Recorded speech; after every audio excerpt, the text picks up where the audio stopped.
Hey, welcome to Hardstyle Kettlebell Pro. My name is Coach Luca and I am at the Kettlebell Club. I want to go over with you the 5 most important kettlebell exercises you will learn as a beginner.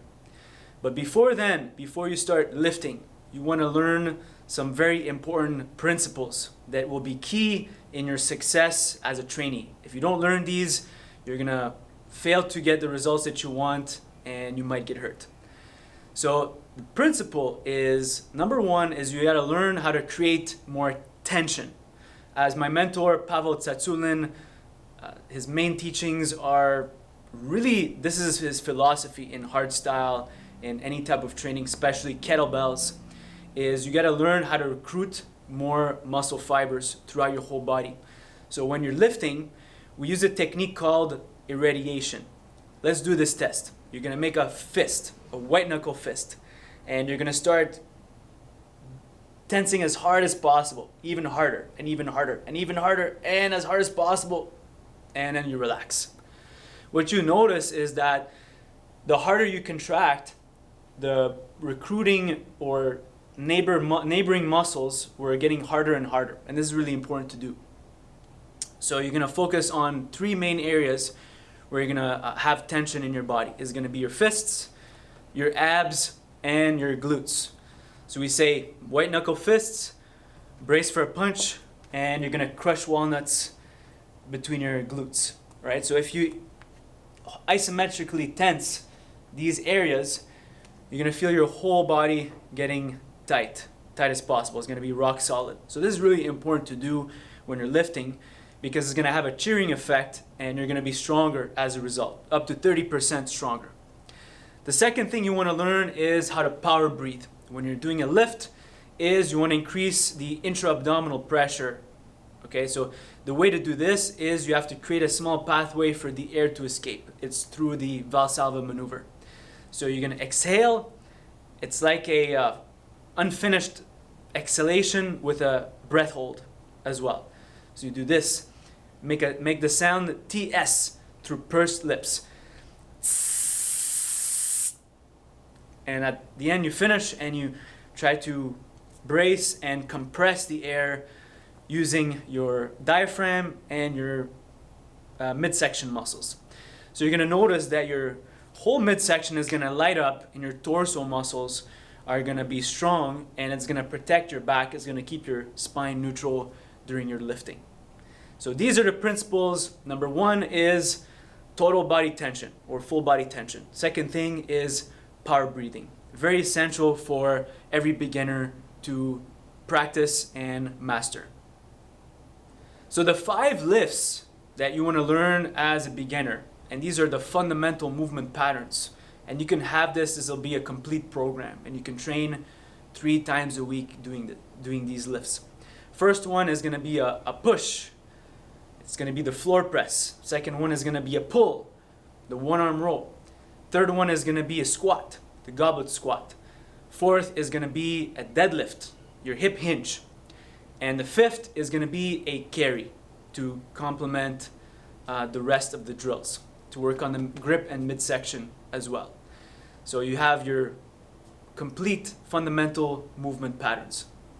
So the first exercise we're going to do is the pushing movement, is a floor press. This is great for beginners because you don't need any other equipment besides your kettlebell and the floor, obviously. But it's going to teach you how to get stronger in one arm, and it's going to create a lot of stability as well. It's going to get you ready for later to perform a Turkish get-up and other kettlebell exercises overhead. So we get in position. In the fetal position over here, I use both hands to bring it in, roll on my back. My forearm, my fist is pointed up. Shoulders are down. I brace, I create tension, and I exhale. As I go up and I actively pull the bell down.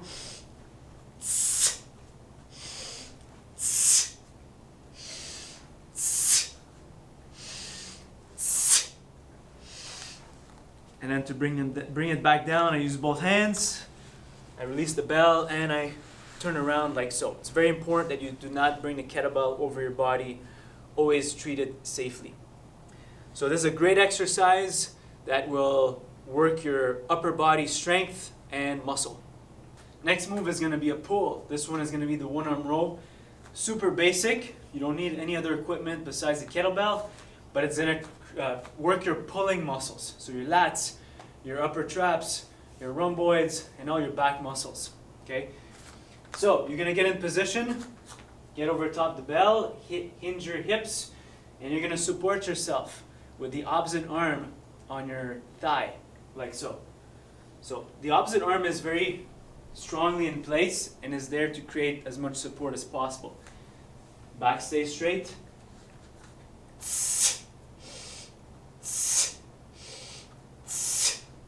Again, I'm not twisting my body, I'm just rowing with my arm.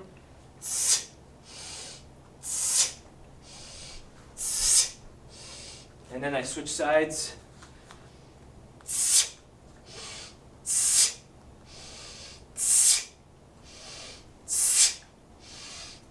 And this is going to complement your push. So you want to push and pull, and it's going to create balance in your muscles. The goblet squat is the best type of squat for beginners because it teaches you how to use your hips better and how to create tension in your midsection muscles. It's also great for mobility and also just learning how to squat properly. So first thing is how to pick up the kettlebell. So you're going to do what's called a clean, similar to a deadlift, but you're catching it in the rack position with two hands.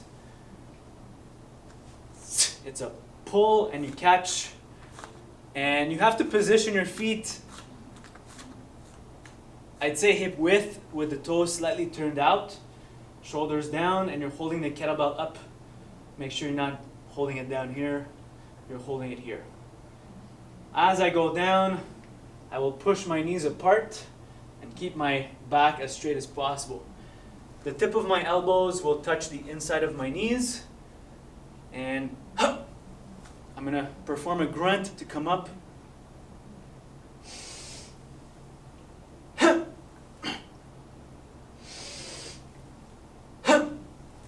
And you want to go as deeply as possible in the squat while maintaining a neutral spine, and make sure that your knees track your toes. If you notice that I was really opening up my hips, this is going to create space in order for me to go as deeply as possible. Great exercise called the goblet squat. So the next lift is going to be the deadlift, your hip hinge. One of the best exercises for beginners because you're teaching yourself how to pick up a weight from the ground safely, heavy weight. So you're always going to do this for the rest of your life, so it's a basic skill.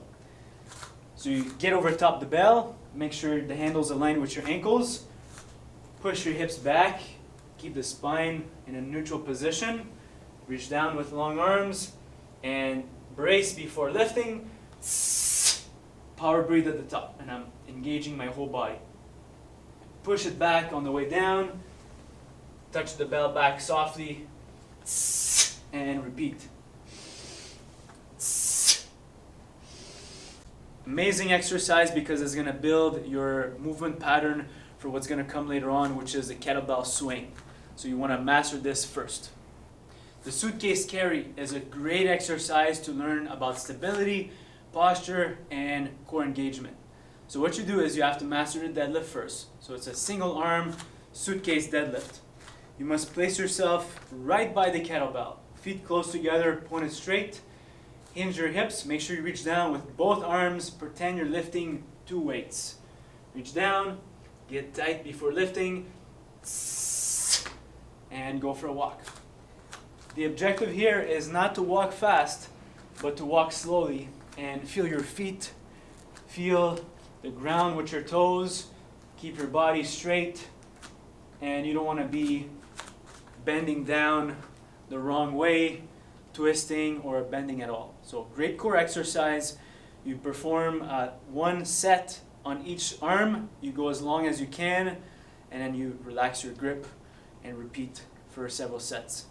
Great, so now that you have your 5 lifts, here's how you would plan it or put it into a program, into a weekly template. You would not do the 5 lifts into one session. Instead, I would split it up into session A, I would do 2 lifts, and in session B, you would do the other 3 lifts. here's how to do it. The first part is going to be the floor press and the deadlift together alone, and you're going to superset. You do your floor press and you do your deadlift. Workout B is going to be the one arm row, the goblet squat, and the suitcase carry.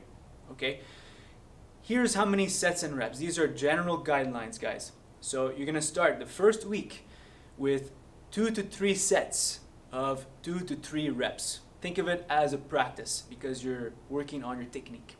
You could do more, but start with just 2 or 3. Then you're going to progress with 3 to 5 sets of 3 to 5 reps. That could be week 2. Then you're going to build up. You're going to start adding more sets and more reps. Eventually you want to work towards doing 5 to 10 sets of 5 to 10 reps, right? So the low end is going to be 5 by 5 and the high end is going to be 10 by 10. This is going to give you plenty of room to grow and stay with the same bell and keep getting stronger and stronger and packing more meat on your bones. So enjoy the simple plan and get strong.